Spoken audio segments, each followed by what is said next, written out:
आज व्यथित व्हावं लागतंय. ठीक आहे. हाय मोकलून ठीक रडावं आहे. मला लागतंय. चर्चेची एक खरंच सुरुवात खूप वाईट करण्यासाठी वाटतं. नरेश आणि मस्किनी एक त्यानंतर मुद्दा दिलेला आहे की आम्हाला अस्वस्थ आहेत, अशांत आहेत भास्कर जाधव आणि त्यामुळे आज त्यांचा राग त्यांनी व्यक्त केला. मी वैभव नाईक यांच्याकडे जातो. वैभवजी, शेवटी तुम्ही सगळी मंडळी शेजारी शेजारी तुम्ही म्हटली सगळी कोकणातली मंडळी आणि असं म्हणतात की कोकणातला माणूस हा शाळ्यासारखा आहे, वरून कठोर वाटत असला तरी आतमध्ये गोड पाणी आहे आणि मऊ असलेलं शाळ्याचं आतला सगळं खोबरं आहे. पण असं असताना सुद्धा अचानक निवडुंगाचे काटे का टोचायला लागलेले आहेत? असं काय झालं की भास्कर जाधव आता राष्ट्रवादीची आठवण त्यांना येते, न मिळालेल्या मंत्रिपदाची आणि न प्राप्त झालेल्या विरोधी पक्षनेतेपदाची आठवण येते? काय चाललंय नेमकं?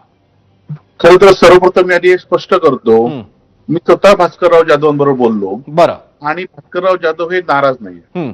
आता एखाद्या मुलाखतीमध्ये जे प्रश्न विचारले हम्म. त्या प्रश्नाला त्यांनी त्या पद्धतीने उत्तर दिलेली आहे. बरं.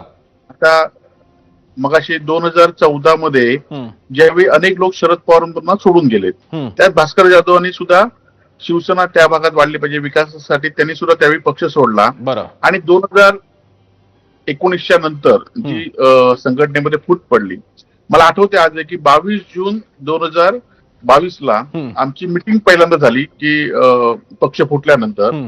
आणि त्यावेळी भास्कर जाधव उद्धवजी त्या मिटिंगला होते. भास्कर जाधव स्पष्टपणे सांगितलं, मी कुठेही भाजपमध्ये जाणार नाही, आपण पुन्हा एकदा एकत्र येऊया आणि पुन्हा आपण लढूया, असं भास्कर जाधव सांगणारे पहिले आमदार त्यावेळी होते. आणि आपण बघितलं असाल की 2019 पासून ज्या पद्धतीने भास्करराव एक हाती किल्ला विधानसभेमध्ये लढवत आहेत आणि त्यांनी स्पष्टपणे आपली भूमिका मांडली आहे.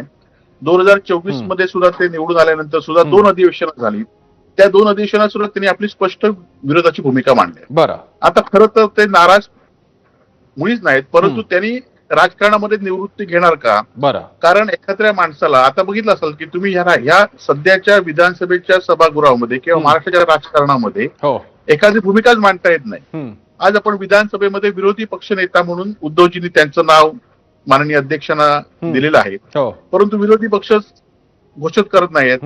आणि त्यामुळे जनतेचे प्रश्न असतील ते शेवटी आपण विधिमंडळात कशाला येतो? जनतेचे प्रश्न मांडण्यासाठी. बरोबर आहे.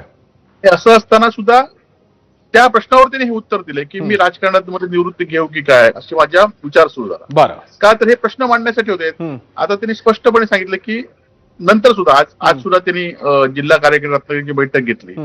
खरं तर आणि दुसरं आपण एक म्हटलं असाल की एखाद्या सभा आता 2019 मध्ये भास्करराव जाधवांची शिवसेनेच्या नेतेपदी म्हणून नेमणूक झाली आणि 2019च्या नंतरच्या दसरा 22 मध्ये, ठीक आहे, आणि 22 नंतर प्रत्येक मेळाव्याला, दसरा मेळावा असून देत, वर्धापन असू देत, खरं तर आमच्याकडे शिवसेनेची मागणी असते की भास्कर जाधवांनी भाषण करावं, उद्धवजी त्यांना भाषण देतात. आणि वैभव नाईकजी, प्रश्न फक्त भाषणाचा नाहीये. म्हणजे खरं तर एखाद्या पक्षामध्ये मला भाषण करू दिलं जातं याचं काही कौतुक असावं एखाद्या नेत्याला जो 8 वेळा निवडून आलेला आहे.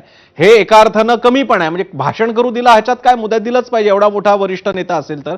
प्रश्न असा आहे, त्यांच्या मनातल्या वेदना ज्या 2-3 दिसत आहेत त्या मला जाणवल्या त्या अशा, एक मंत्रिपद सत्ता असताना नसताना विरोधी पक्ष नेतेपद आणि त्यानंतर त्यांना जो काही पक्षामध्ये कोंडमारा वाटतोय जो आज त्यांनी अनेक मुद्द्यांनी, मी तुम्हाला त्याच्याबद्दलचा प्रश्न विचारणार आहे. त्यापूर्वी मी जातो जयंत माइंडकरांकडे. जयंत माइंडकरजी, आणखी एक मोहरा गळणारे कोकणातला की हे पेल्यातलं वादळ आहे का चक्री